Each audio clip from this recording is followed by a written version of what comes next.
Hello. So this read aloud is going to be about the book Big Red Barn, and the author is Margaret Weiss Brown. The illustrator is Felicia Bond, and Margaret Weiss Brown has also written many other books. She wrote that good old favorite that we read, The Runaway Bunny. She wrote Goodnight Moon, so she is a famous author. So let's hear the story, Big Red Barn. Big Red Barn. There's our title page. By the big red barn in the green, green field, there was a pig who was learning to squeal. There was a great big horse and a very tiny horse. So there's the pig and the horse. And on every barn is a weather vane, of course, a golden flying horse. We might have to add that to our barn mural. There was a big pile of hay and a little pile of hay, and that is where the children play. But in this story, the children were away. Only the animals are here today. The sheep and the donkey, the geese and the goats were making funny noises down in their throats. An old scarecrow was leaning on his hoe, and a field mouse was born.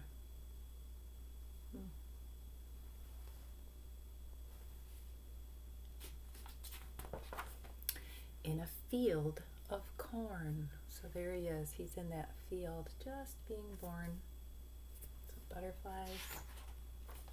Cock-a-doodle-doo! In the barn there was a rooster and a pigeon too, and a big white hen standing on one leg, and under the hen was a quiet egg.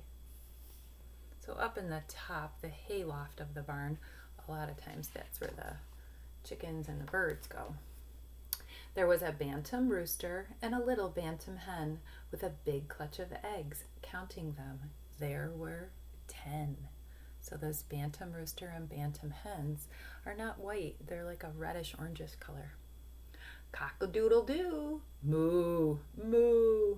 There was a big brown cow and a little brown cow. There was an old black cat, meow, meow, and a tiger tomcat, yow, yow. There he is up there. There was a big red dog, bow wow, with some little puppy dogs all round and warm. And they all lived together in the big red barn, and they played all day in the grass and in the hay. I love how they can all play together, even though they're all different. They're not the same, but they can be friends and get along and play together.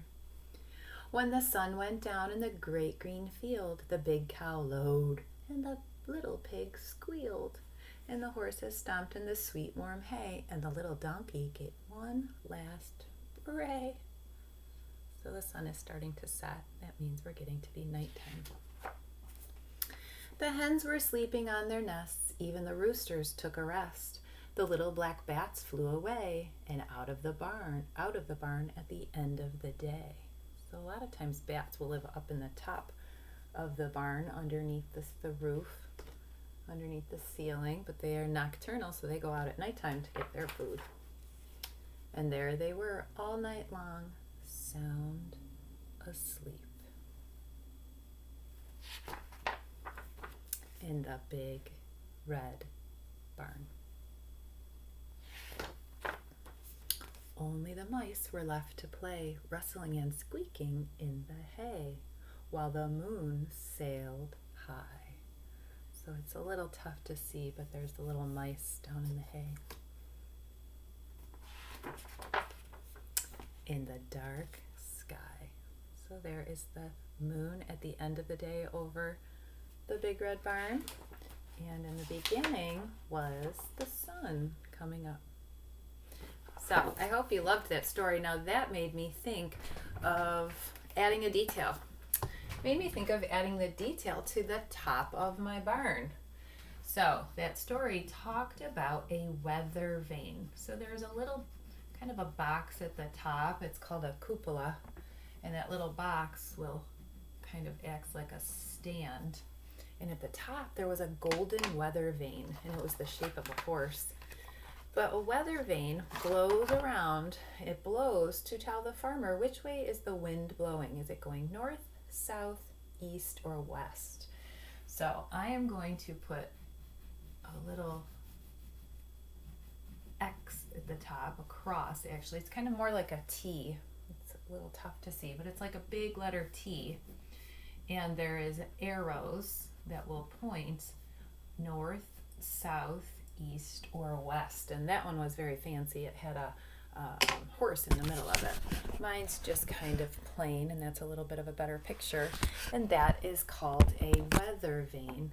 And it will tell the farmer if the wind is blowing north, south, east, or west. All right, so I hope you loved that story, and have a great, great day.